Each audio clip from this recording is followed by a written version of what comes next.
Welcome to the University of Minnesota Humphrey School of Public Affairs Certificate of Elections Administration webinar today. That's a mouthful. We're going to talk about mail ballot rejection policies, and we have a rock star of a political scientist here to tell us all about it. He has done some research in North Carolina and elsewhere, really looking at these kinds of policies. And I think this information will be really helpful for elections administrators in the short term, thinking about ballot rejection in this upcoming election, but also just in formulating policies going forward. So really excited to have Marc with us.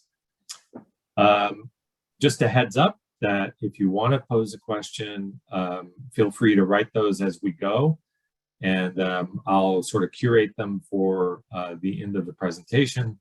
You go down to the Q&A link at the bottom, that little button, and you can type that in. And then, like I say, once we get to a point where we're taking questions, we'll go ahead and pose those to Marc. Also, please be aware that we have closed captioning and a live transcript in case you would like to do that for this presentation, as well as what follows. Today's speaker is Marc Meredith. He is a professor of political science at the University of Pennsylvania, and he operates in this area of political science quite extensively. I was looking at Marc's resume in the lead up to this, and I just have to tell you, if we were going to hear from any political scientist today, Marc is the right guy to hear from. Over the last couple of years, he has publications in the APSR, which is sort of the most important political science journal in America. That's the American Political Science Review. He's also got Journal of Politics, another Journal of Politics, and AJPS, which is the American Journal of Political Science, Economics and Politics, another APSR. So he's done some really important stuff. And he does very practical work, things that we can really take something away from as elections administrators or people who are interested in elections administration. Most notably what we're going to talk about today, but also some really interesting work on the prevalence of double voting, the use of voter IDs and how voter ID laws affect how voters react and whether it has an effect on voter turnout. So really some interesting work that I think directly relates to elections administration. So we're really lucky to have Marc today.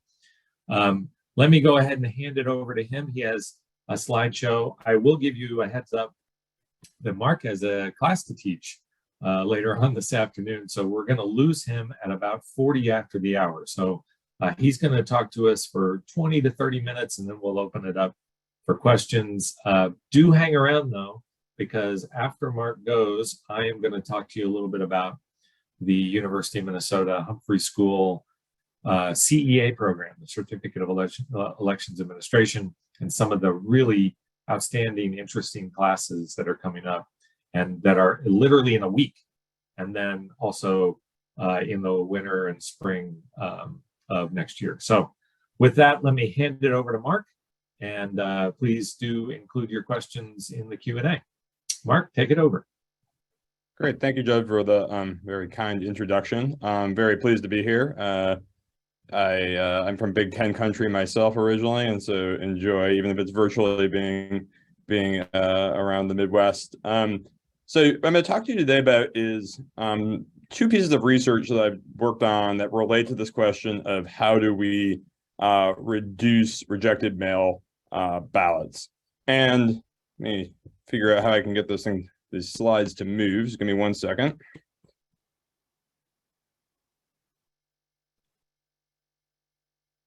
So I'll start off by saying political science, which I'm a professor of, was very ill prepared for 2020. When people came to political scientists and asked us, what does research say about what we should be doing about things like drop boxes?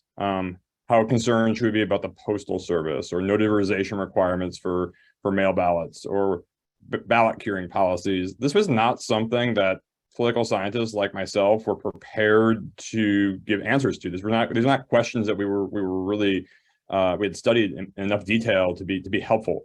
But thankfully, election administrators and campaigns also really stepped up in 2020 and helped us avoid what I saw as a potential catastrophe of rejected mail ballots in 2020. We had all these people who had never voted by mail before doing it for the first time. We had problems with distribution. We had every number of problems that an election administrator could face. And yet, when we got the final data back, we see that as a share of ballots, mail ballots cast, the percent that were rejected actually declined by 20% in 2020 relative to 2016. So that was great. And it took a Herculean effort on the part of lots of people to make that happen. But where I'm starting from doing some of this research is just because we avoided a catastrophe in 2020 doesn't mean we've solved the problem of rejected mail ballots. In many ways, I think it was because of these Herculean efforts that we avoided catastrophe. And when we go back to normal, I think some of the problems that happened before 2020 are going to reemerge. And so that's some of what motivates the research that I'm going to tell you about today. So I'm going to present to you results from two different studies that I've conducted, trying to help us better understand how to reduce rejected mail ballots. I'm going to start by talking about some research that I conducted in my current hometown of Philadelphia prior to the 2020 election that looked at how sending voters informational mailers affected their ability to successfully cast a mail ballot. And then, as Judd indicated, I'm going to also talk about some analysis I did of a new ballot curing program in North Carolina that also emerged during 2020. I'll put the links up to the broader papers. You can also find them, I think, if you go to my website, if you're interested in reading more about the broader research. But I think what both studies are going to highlight is that election administrators are in a unique place to help reduce rejected mail ballots in their ability to provide voters with timely information. And so hopefully that will become more clear as I talk about each of the studies. So let me motivate the Philadelphia study by looking at the outcomes in terms of whether people voted and how they voted among all the people who requested a mail ballot in Philadelphia in the 2020 general election. So what this number, this N right here, is representing is that there were about 434,000 people in Philadelphia County who requested the mail ballot for the 2020 general election. About this number here is trying to highlight that about 85% of them ultimately cast that mail ballot. That about 8% of them, instead of casting that mail ballot, ultimately voted at a polling place. And about another 7% had no vote record at all. And I don't think Philadelphia is atypical in these patterns. We often have about 5 to 10% of people who request a mail ballot show up to vote in person, about 5 to 10% just not vote at all. And then among these 85% or so who do cast that mail ballot, some of them will do so in such a way that will cause it to be rejected. This, I'm particularly concerned about this group right here in column 4. These people who had never voted before, because they're particularly likely to end up deviating and voting at. I guess they're particularly likely to not vote at all. And these people who had only voted in person before may switch back to voting at the polls. And while that's fine and well, I think it creates some chaos for election administrators that have to deal with people showing up at the polls who have mail ballots already. Ideally, we would get these people voting on their mail ballots. Of course, if they have a good reason for voting in person, we want to encourage that too. So here in Pennsylvania, we have a tricky system of mail balloting, I think it's fair to say, in that people may remember the idea of a naked ballot coming out of the 2020 election. The idea of a naked ballot was we have these secrecy envelopes I'm circling on your screen right here. So you take your ballot, you insert it into the secrecy envelope, and then you take that secrecy envelope and you put it in your mail ballot return envelope.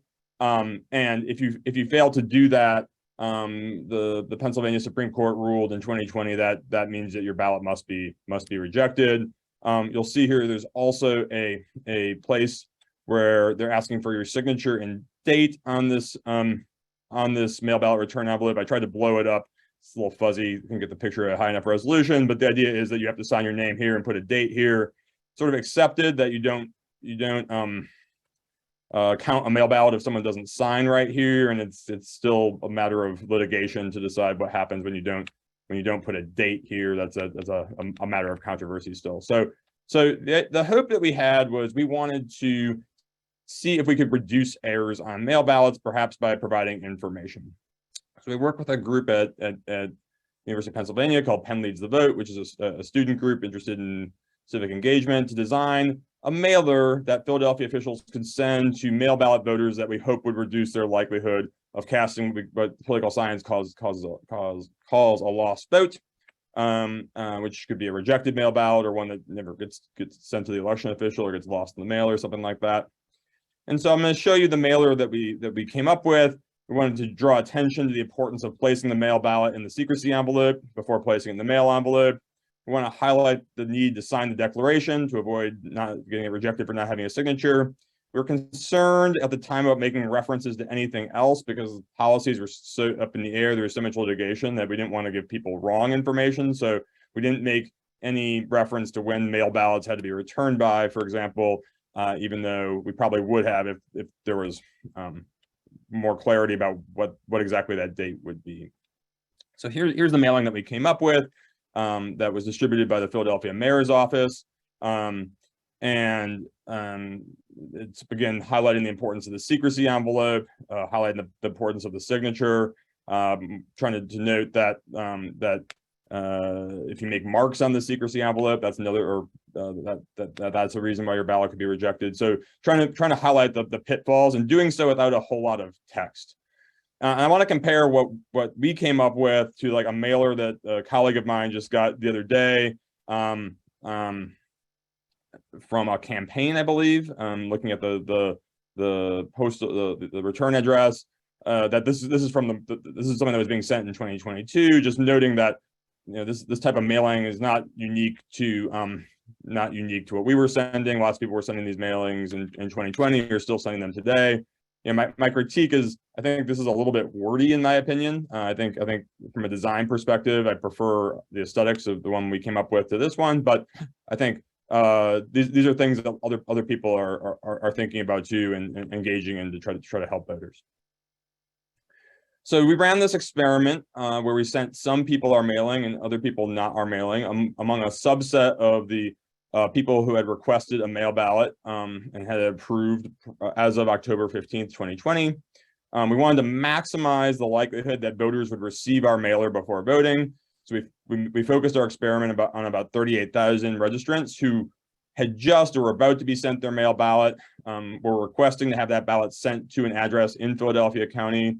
And we applied some checks to make sure that we thought we had a good address for them. And not that we were going to be sending something that would necessarily come back undeliverable.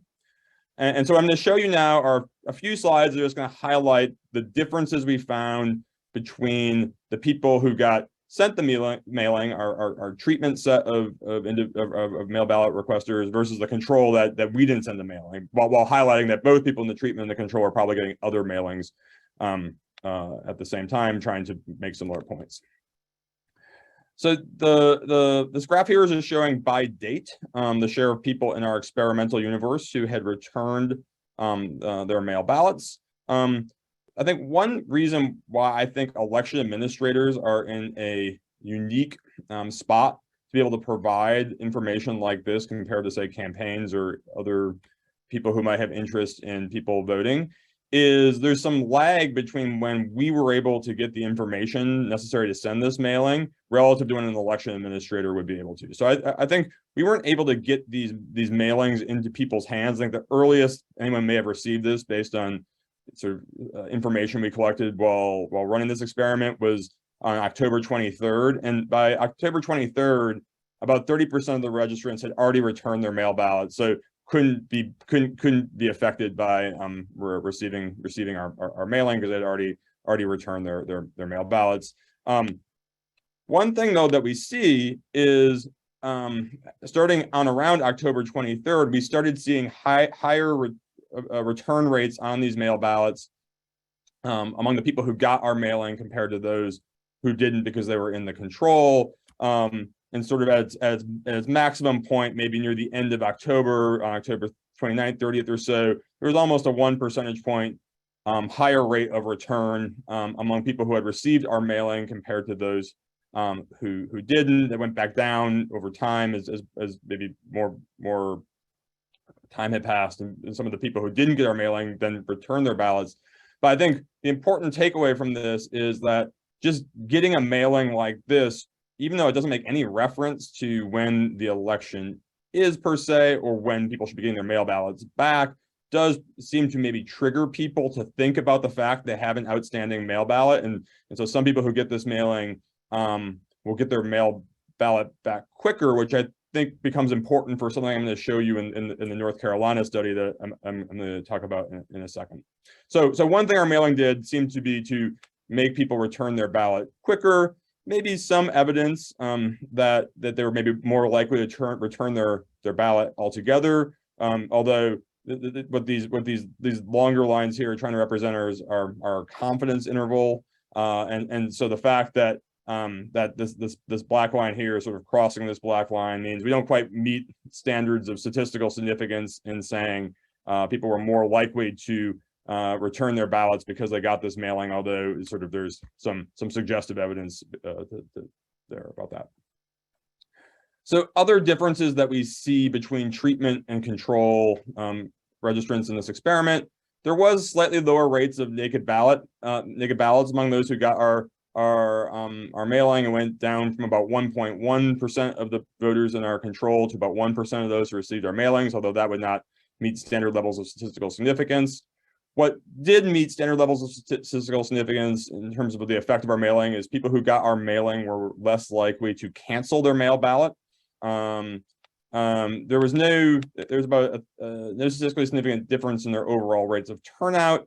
There was about a 0.3 percentage point higher rate of turnout, but it did appear perhaps maybe like getting our mailing shifted some people to vote by mail because they got our mailing who would have otherwise had to deviate and vote in person. This could all be related to the timing issue. Maybe some people who didn't get our mailing just didn't feel like that by the time they went to go cast their mail ballot, they were concerned it wouldn't be received in time to count. So what do I take away from this? I think first, from a theoretical perspective, I think there's good reason to both mobilize and inform people after they receive their mail ballots. This may be obvious, but these are people who just expressed an interest in voting. But we know from both the data here and data in lots of places, not all of them are going to successfully carry out on that intention. And so I think these are people who might be really in a spot where they're going to be more likely to vote if they can be mobilized and informed. And I think we're seeing some benefits even of the single piece of mailing. And I want to highlight this was an incredibly dense campaign environment. Like Pennsylvania during the 2020 presidential election had so much campaign activity going on that I think what we were doing here was just sort of perhaps a drop in a bucket relative to what was happening. And I think where I think these types of mailings could have more benefit is in maybe primary elections or maybe more so local elections where there just isn't as much campaigning going on, and the instructions and the reminder of this mailing of mailings like this could be a little bit more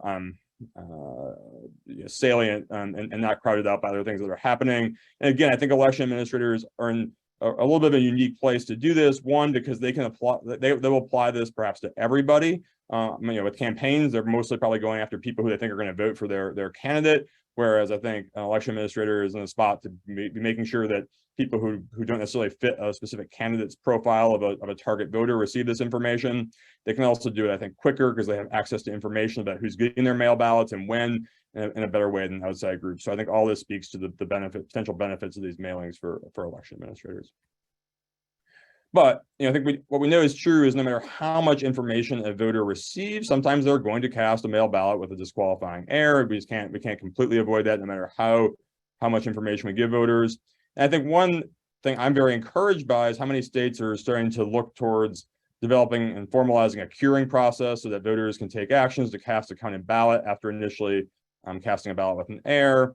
And there just hasn't been much political science research on what happens when voters are given this opportunity. And so the second piece of information study I'm going to talk about focuses on what happened in North Carolina after they put into place and formalized a ballot curing plan in 2020.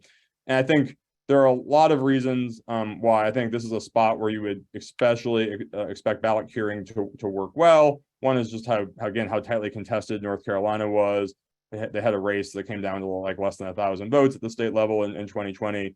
But also, I think they put into place a really good ballot curing procedure. It really focused on getting people timely information about problematic ballots, both by mail and when possible by email or phone, when that information was at their disposal. They came up with this really nice form I'm going to show you on the next slide that people could use to cure their ballots. And they really quickly distributed information to stakeholders who might also provide information to voters and help them get their ballots cured.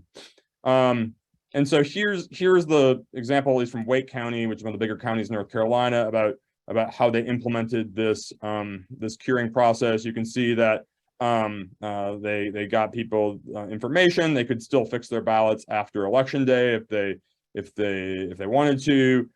They could do this by email or fax. They could also go and vote on a voting machine, either an early in person or on Election Day. So it really gave voters a lot of different methods to fix their ballots, and also gave them this information and possibility through lots of different ways of trying to communicate it with them. So I'm going to show you now are a series of graphs that just show among people who are eligible to use this cure process, who put in a mail ballot that had a problem but could fix it with this process I just laid out for you, who took advantage of doing so and who did not. So the first graph is going to show you who is more likely to cure their ballots based on where they initially had their mail ballot sent to. So starting over here, the text is small, so I'll read it out to you. This bar is focusing on what happened to people who had a problem on their mail ballot, who initially had their mail ballot sent to the same zip code as where they're registered to vote. So I think what's important about that is they probably have pretty good access to the in-person ballot curing options that might be present in the county. What the black bar is representing is the percent who ultimately cured their ballot by doing something via either with the cure form or by casting a new mail ballot. That represents about 50% of this population. About another 25%, represented by this darker gray bar right here, they went and voted early in person to cure their ballot. So they got this notice and they said, oh, you know what, this time I'm going to go vote early in person. This lighter gray here are people who cured their ballot by showing up at their polling place on Election Day. And then the light gray here, the lightest gray, these are people who didn't ultimately cure their ballot. So what we see is that more than 80% of the people in this group, took an action to cure their ballot and make their ballot counted. And we're talking about in some over 23,000 voters in this group of people who had their ballot sent to their same zip code. That's a lot of votes that are counting because of a cure process. We're probably talking close to 18,000 more ballots counted because there's this cure process. And then as we move across the slide here, we're getting people who are sending their initial mail ballot further and further from their address of registration. So these are people who are sending it to a zip code that's still in their county of registration, but not the one where they live. These are people who are sending it to a different county in North Carolina. These are people who are sending their mail ballots out of North Carolina, but in the United States. And there's a small number of people who are voting from outside of the United States, but notice there's only 59 of them. So I think what we're seeing here is as people are having their mail ballots sent further away and sort of implicit in this, having less access to in-person ballot curing options, we're seeing their cure rates go down. So it seems to be helpful to have an in-person ballot curing option to facilitate curing.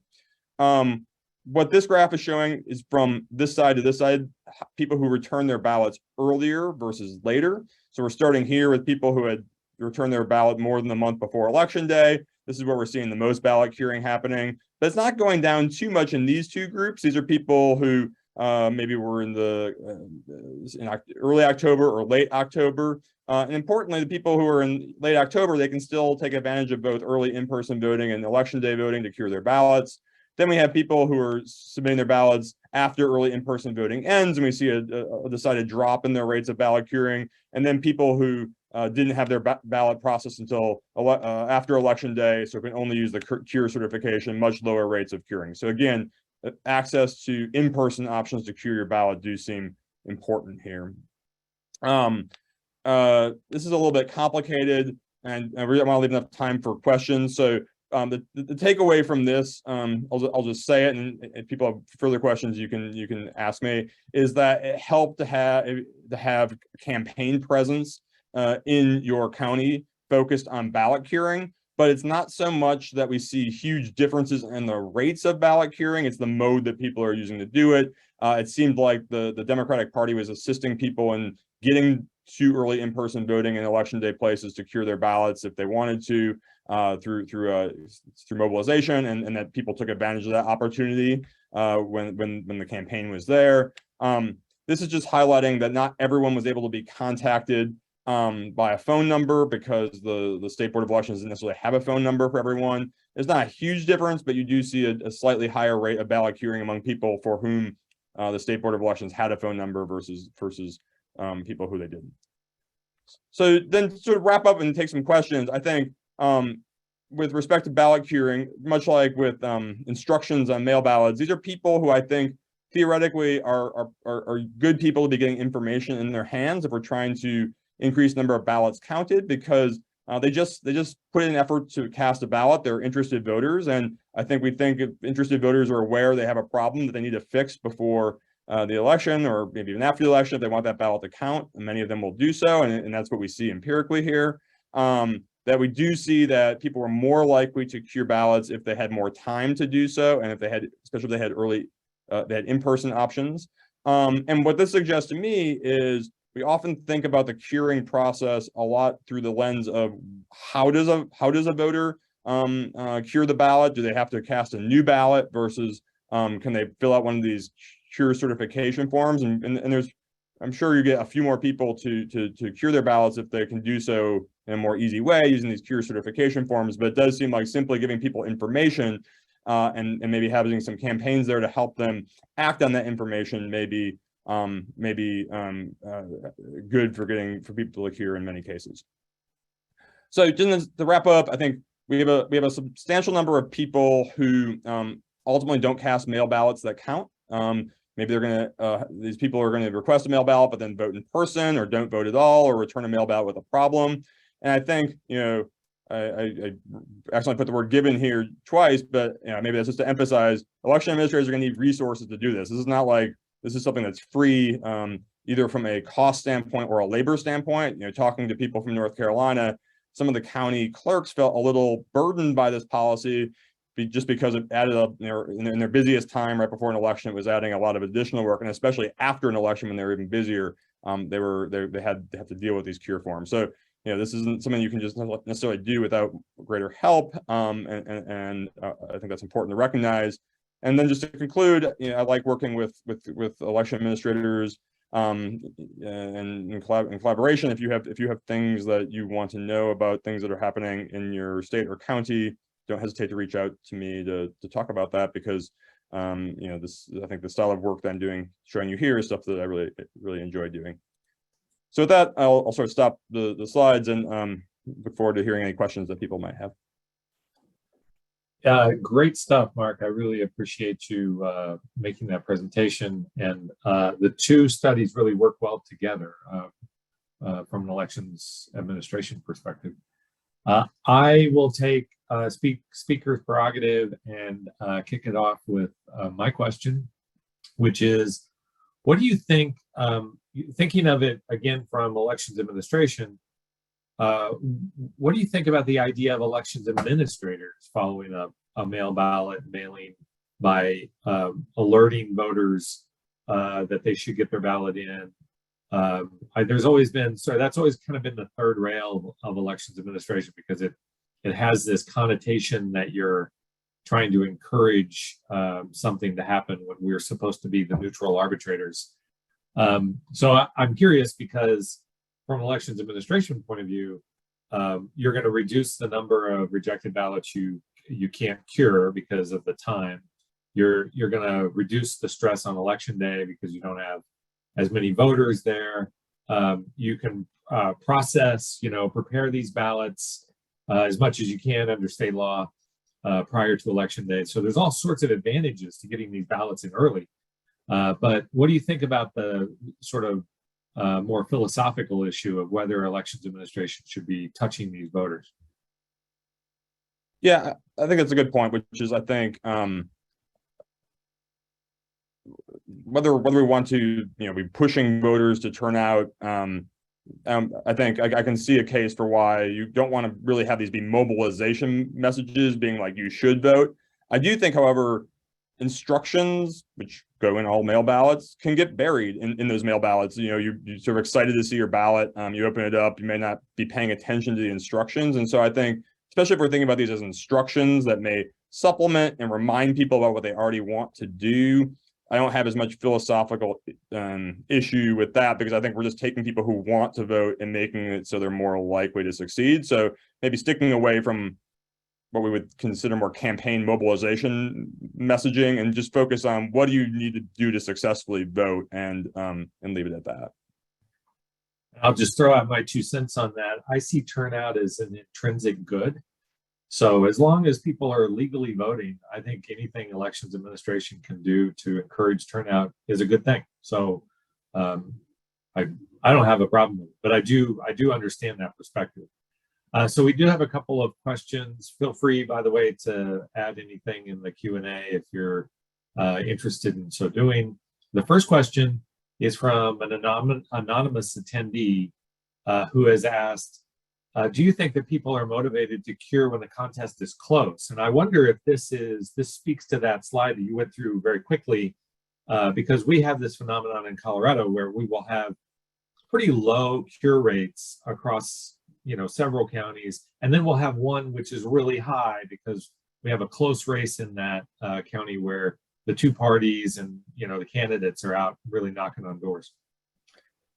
So absolutely, I do think people will be more motivated to cure their ballot if a contest is close. I also think, separate from the close issue, I think people might be more motivated to cure it before election day, because there's still sort of this unknown. Once you've seen results, even if it's close, it might not be the race you necessarily care the most about. And so I do think there's benefits in trying to get people this information before they have a sense of what they feel like the final results are, because they may feel a little demotivated, even if there's close elections out there, because they feel like this is already over. And even if it's not. And so in North Carolina, there was a recount going on where they really were looking for every vote. There were campaigns out there, and yet people who were getting these cure forms after election day were much less likely than the people right before. And so I think that speaks to the importance of getting people this information so they can cure before people know the outcomes rather than after. Yeah, I personally am very interested in vote credit. I always want to have my vote credit. Some people are not as interested in that. I don't understand that, but they're not as interested in vote credit. So once they've turned it in and they know the outcome, for them, the election's over. Phil Kiesling in Oregon has a very interesting question. He's asking, among those folks, he's asking the percentage of folks with the need to cure ballots. Do you know, are the counties reaching out to them with email, with phone numbers? Which one is more successful? Is there a best practice there? So North Carolina doesn't put emails on their public voter file, probably for good reason. But they decided that was what they were going to prioritize. If they could use an email to get at you, they were going to send you mail and email, and they only went to phone if they didn't have an email. And I assume they had some good information or reason for choosing that. I think we don't really know how contact was made, but at least in North Carolina, they reached a conclusion that email would be the better form of contacting phone, probably just from people don't answer their phone from random phone numbers usually. But I think that would be it would be great to run an experiment where you sort of varied that and got some more scientific data to support the idea that email would be preferable to phone. And so my corollary to that question is, in Colorado and in several states, they have an electronic way of doing cures where we reach out to a person's cell phone basically and say, provide a copy of your ID. Literally, you can take a picture of it and just sign saying, yeah, that's me, and we can count your ballot. Do you have any data or anecdotal information on how successful that kind of program is versus the programs you studied in North Carolina? Yeah, so North Carolina, I think part of this was they were putting something together on the fly. And I think part of what people were saying there is having this be a more automated system, where they would, there wasn't a field in their state voter file where they could just sort of click something and have a process start. And I think that's the real, what you're describing is with a text-based or email-based system, you don't have to use labor to be putting in this phone call. And so I think just from that perspective, that seems like if you can build that in automatically, that's the way to go. We do have a question from William Korber, who is asking for good resources on designing effective instructional mailers. I'll just throw out my 2 cents. Mark, you may have your an idea on this as well. Whitney Quisenberry from the Center for Civic Design has worked with lots of jurisdictions, including Colorado and elsewhere, on designing the way to feed information to voters. We used her very effectively on trying to take our automatic voter registration process and improve the in-person interaction in those processes. And she was incredibly helpful. She's just a rock star in designing the ways to convey information. Do you have other ideas along those lines? You should not listen to me. That's my design abilities are so limited. But yeah, talk to the experts. There are experts, and they have good advice. Yeah. So start with Whitney, and I'm sure that she'll have some ideas for you. And we also have a question from another anonymous attendee who says, you mentioned that voters were more likely to cure if they were closer to their home county. The conclusion being that people were more likely to cure using the in-person option. How were you able to tease out that it was the in-person option that was the prompt and not just more connected to local news and media and so forth? Yeah, I mean, I think both were at play there. I don't doubt that. I think I took sort of triangulation between the people who were in their home counties, and also there was this distinction between people who got the information in time before in-person voting ended versus those who couldn't use that option. But I agree that this is very, there are lots of causes underlying some of these things. I don't think the only reason why people were more likely to cure was because when they were in their home county was just because they had this in-person voting stuff. I'm sure they also were more tied into both campaigns that were happening in the local area, as well as maybe had some more ties to some of the more local races on the ballot. And Sherry Davis, who's one of the many amazing elections administrators in Colorado, shout out to Douglas County. She asks, the voter instructions that you mentioned, which had the sort of versions of the voter instructions, do you have examples of those, or can you point us to examples of those so that maybe we can look and see what might be a best practice? I'm scanning back so I can put the link to the it's in the full paper that's put up online, so I'm going to try to copy it and type the answer back. So fantastic. You can so look for that answer. Great. It'll be in the answer queue, so you can click there. And then Linda Smith asks, and this is kind of a question that elections administrators always ask when they're doing this kind of thing, which is, do you notice that response varies by age, and then which media you use? And then how do you, as an elections administrator, work around that? How do you make that work for you in trying to reduce these rejections and increase cures?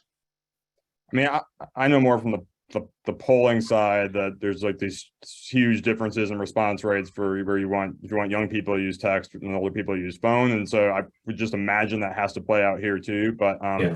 I think here, maybe email is sort of the neutral in between, where that's maybe perhaps why they decided to settle on that. But and everyone also got a letter. But I do think that it's not here, but it would not surprise me if that you had better response among younger voters to the text and older voters on the phone. I'll tell you a personal anecdote from Colorado. We rolled out electronic here a couple of years ago using a company called Global Mobile. Like I say, it works really nice. You get the invite, you click on the link, you do the photo of your ID, you sign, it's all done, right? Well, we were really worried about young voters, and many of them were getting their ballots rejected at a higher rate. Percentages were disturbing. How the number of signatures we had on file and the age of the voter really corresponded directly with the likelihood of rejection. And so we rolled out this electronic program in an effort to reduce that. And turns out our older voters are really good at electronics, because it had virtually no effect on that difference between young and old. The older voters used it just as frequently as the younger voters. We reduced the number of young voters that were getting rejected that weren't curing, but not all that much. And then we saw that rejection among other people.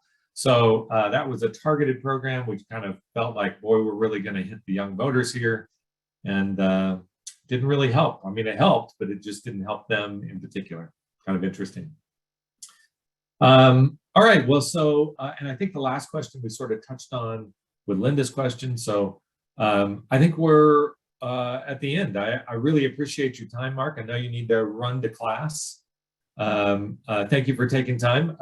Any parting words? No, this is great. And like I said, if you're an election administrator or interested in this stuff and have ideas for either ways this research could be improved or other things that you'd like to see done, my email is just my name, marc.meredith@gmail.com, and I really welcome any feedback you have. And so thanks for having me. Yeah, it's Marc is one of the true pros in this area, and we really appreciate. There's a real movement in political science and some of the other related academic areas to have more practical application. And as you can tell from the titles of many of Marc's great work, he's really trying to tap into how can I help elections administrator? How can I help voters? So we really appreciate that. Thank you for taking time today. And keep up the good work. All right, thanks. See you guys later. All right. Thank you to Marc Meredith. We really appreciate that. Okay, so now I'm going to take a moment and tell you a little bit about our program at the University of Minnesota at the Humphrey Institute. You can see there from the screen, we have a Certificate of Elections Administration program. This is a program in which we teach classes very much like what you might have experienced as an undergraduate or as a graduate student. They are full-fledged classes taught by professors and academics, people who are elections administrators, people sort of famous in the field. It's a 12-hour program, 12-credit program where it's basically equivalent to when you were an undergrad, you took like one semester at about 12 or 15 hours. That's about how much is required. All of these are accessible 24 hours a day. You can access them from anywhere. You don't need to be close to the University of Minnesota. In fact, many of our students are not. And we have a great history of being able to place our graduates in elections administration programs around the country at local and state offices. We are accepting applications right now for the spring. They are due by early January, so please look into that program, and you can ask any questions at ceaprogram@umn.edu. Let me tell you a little bit about some of the classes that we have coming up in a mere week. I think we're a week out, 6 days from now. Gina Roberts from the she's a voter education director at Citizens Clean Elections Commission in Arizona, is going to be teaching a course on voter participation issues. and methods to increase voter turnout. And then Jennifer Morell, my old friend from Colorado, she's teaching a physical election security class, also starting next week. She is from the elections group now, but you know her from her many stops along the great work she's done in elections administration. That course is one of 2 courses. So if you wanted to do a focus on election security, we have a cybersecurity class and a physical security class, and she's teaching the physical security class this fall. We also have upcoming classes in the spring. My class, which is elections and the law, will be taught this coming spring. It'll go all semester starting in January and ending in May. You can also see Whitney Quisenberry, we were just talking about Whitney, is going to be doing a class on election design. So if you were one of the people asking questions related to election design, she would be a perfect person to take a class from. She is from the Center for Civic Design. Tammy Patrick, the rock star of elections administration, is teaching one on data analysis. That's going to be fantastic. And you know Tammy, she's going to have tons of data analysis, lots of slides. She's going to talk you through how to use data to help your work in elections administration. And then there's that other half of the election security course. Maurice Turner from Meta, who you've known from other stops as well, who is the public policy manager there at Meta, is going to be teaching that class. I'm looking at this lineup thinking, who's going to take my class? I would take Whitney's, Tammy's, and Maurice's classes before mine. But I hope you'll take mine too. It's really interesting. We go through the sort of history of elections and the law, and try to highlight the ways in which federal and state laws have an effect on the way we administer our elections. So it's kind of a nice sort of plenary class dealing with election laws. All right, we have additional webinars. So the webinar you saw today was obviously on elections, rejected ballots, and cures. But we're doing one on disinformation in December. I think that's going to be December 15th. And in fact, I've got some people lined up for that. So that's going to be a really interesting one. We're also going to do one on Native American voting in February of 2023.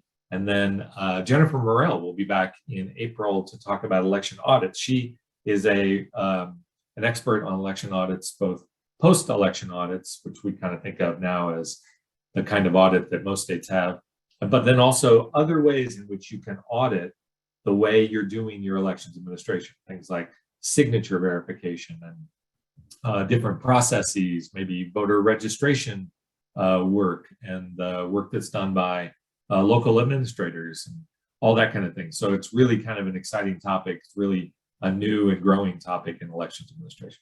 So those are all coming up. We'll send you more information as they get on the calendar. And we really do appreciate you joining us today. There's some ways to contact the program, contact us, and learn more about elections administration at the CEA program at the University of Minnesota. Thank you again for joining. If you want to see a copy of this presentation, or maybe you missed parts of it, that will be available on our YouTube site. So tune in there and you can see that recording. It'll be in a couple of days. All right, take care. Thanks for joining. We'll see you soon.